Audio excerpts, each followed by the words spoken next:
And you can't have spaces in your variables, but you have underscores, which is what he's done here with Eric Sucks. This is all one variable. Global dot, this is a global, very good. There you go, see, they're showing up in blue because they're health, score, lives. Okay, I was actually going to ask that they color-coded global variables, or the built-in ones, so you could tell. Yeah.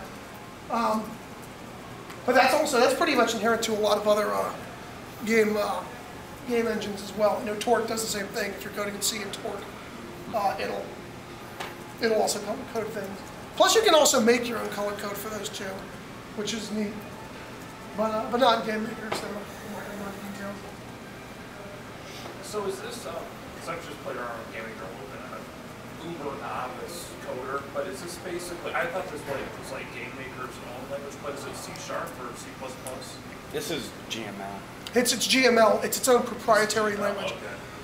It's sort of like a combo between maybe like C and Visual Basic or something. It's like a little bit of Flash thrown in there. Yeah, a little Flash thrown in.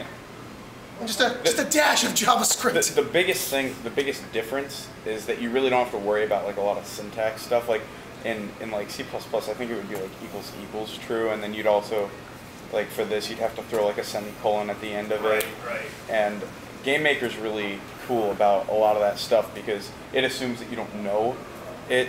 So it's like, which I don't, so that's all. Do what you want, and then we'll figure out the rest. Is syntactic sugar-free?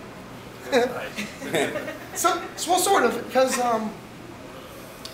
again, this is actually sort of, I'm just giving you guys kind of a look at this for future reference, because you really, if you're just learning Game Maker, you're really not going to be using much actual code. You're pretty much going to be using strictly drag and drop, because it's, you know, again, it's easier to organize. It's no slower or faster than actual code, because it all gets compiled and then run at once, so it doesn't matter, you know, which way you're making your game. And if you go back and see the code generated from the drag and drop, it's like one word. There is a, this is a rumor, I'm not sure how true it is, but I heard that in Game Maker 8 they're going to try to have a back and forth. You can convert lines of code to do, what are you doing? Oh, you're hopping? Yeah. I was trying to figure out, I didn't know if the camera was fucking, he's got no background, so I couldn't tell if the camera was following him or if he was hopping or what.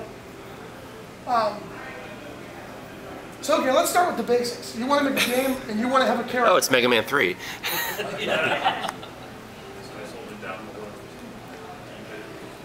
So you want to make a character. Depending on what kind of game you're making, it's obviously going to change everything. You're going to start off from the scratch. So it depends if you want to do a top-down game, that where you've got like an overhead perspective and you're shooting in multiple directions. You won't need to perform gravity because those games don't have gravity. But if you're programming Mega Man, you got to give gravity. Good news is that Game Maker does handle gravity for you. It's actually not a difficult equation to make on its own, but it goes ahead and does it for you with the setting of gravity. Go ahead and double click on that. It gives you a direction and then your gravity, or your basically the pull, how strong the pull is. The larger the number, the stronger the pull to whatever direction you set gravity to. Direction is obviously points in 360 degrees, but it starts, instead of pointing up, it starts pointing right. So this is 0, 90, 180, 270, and then back to 360 or 0. So as you can see here, he set the gravity down to 70.